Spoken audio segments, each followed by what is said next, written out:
Hey, how's it going? This is Psycho from Deranged Airsoft. Today I'm going to talk to you about RSAs. So, I'm a left-handed shooter, so a lot of guns that I get, I can't really use the slings that the gun comes with because it's normally on the right side. So when my rifle is slung across me, I normally have a problem with my chest rig, the sling that gets in the way, so I have to have it on the left side of my rifle, which the Masada's full stock allows, but the folding stock only has it on the left side of the gun. So I would have to actually sling it this way, and my sling would come over the gun like this, which then gets in the way. So I had to update and get an RSA, which I normally put right at the back end of my rail right here.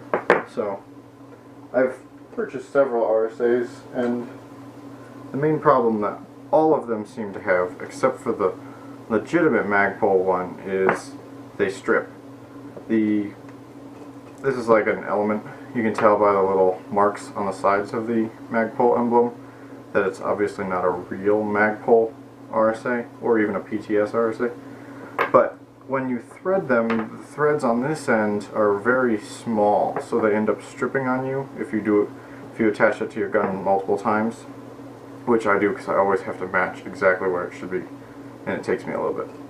But I've noticed that on the element ones, you thread them a couple times and all of a sudden the thread pops out and it's pretty much worthless.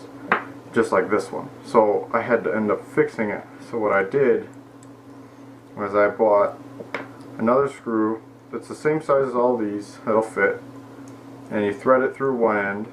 The end that actually is the opposite. See how they thread over here?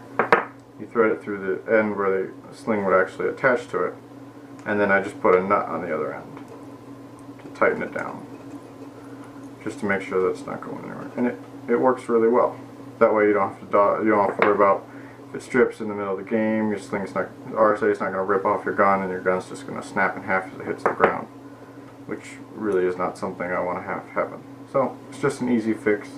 The screws I used I cannot find right now, and I can't remember the size of these, but I do have a picture of them that I will post in this video just to help you figure out which ones you need to use. So, but that's an easy fix.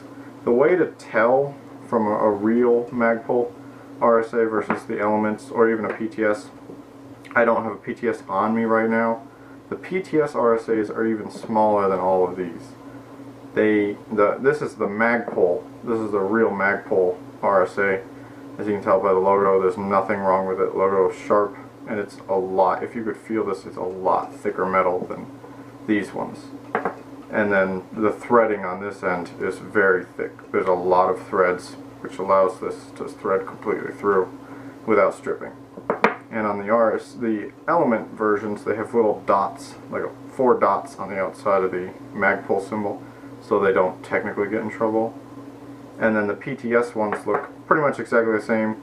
The emblem doesn't change at all. They just are a lot smaller. They're probably about half the size of this one. So when you're gauging on slings, what kind of sling you use, I use an MS3, so I kind of need a larger ring. The Magpul definitely is the one that I needed to use. Whereas like the smaller PTS one, the RSA MS3 has a hard time attaching to it and actually being allowed to swivel. So that's just something to take into consideration when you get an RSA. But that's it. Thanks for watching.